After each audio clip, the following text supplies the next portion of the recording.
ఉపవాసం గొప్పదా, నామస్మరణ గొప్పదా? ఈ ప్రశ్నకు సమాధానం ఒక అందమైన కృష్ణలీల కథలో దాగి ఉంది.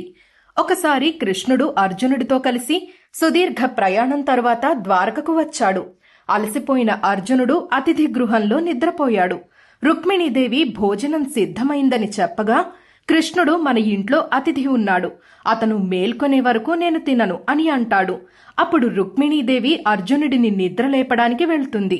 కాని అక్కడ అర్జునుడి ప్రతి అణువు కృష్ణనామంలో మునిగిపోయిన దృశ్యం చూసి ఆమె ఆనందంతో చప్పట్లు కొట్టడం ప్రారంభించింది. ఆ తరువాత నారదుడు, సత్యభామ కూడా అక్కడకు వెళ్లి ఆ దృశ్యాన్ని చూసి తన్మయత్వం పొంది నారదుడు వీణ వాయించగా సత్యభామ నాట్యం చేయడం మొదలు పెడుతుంది. చివరికి కృష్ణుడే అర్జునుడిని నిద్రలేపడానికి వెళ్లాడు. వారందరినీ భక్తిమయమైన స్థితిలో చూసి ఆయన హృదయం ప్రేమతో ఉప్పొంగిపోయింది.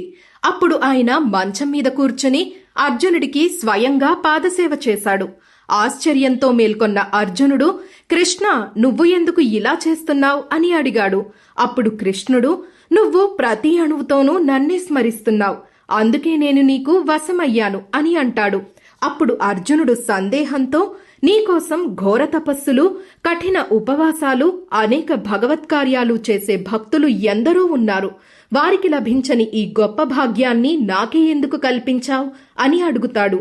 అప్పుడు కృష్ణుడు చిరునవ్వుతో, మనసులో భగవద్ధ్యానం లేకుండా వారి లోపల కూడా కొలువయ్యున్నది పరమాత్మే అని గ్రహింపక పూర్తి స్పృహతో వారి దేహాలను వారు హింసించుకుంటూ మొక్కుబడిగా చేసే కార్యాల కంటే నిత్యం భగవద్ధ్యానంలో ఉంటూ చేసే ప్రతి పనిలో భగవంతుడిని స్మరిస్తూ అణువణువు భగవంతుని యందు ప్రేమను నింపుకున్న భక్తులకు నేను సులువుగా దొరుకుతాను.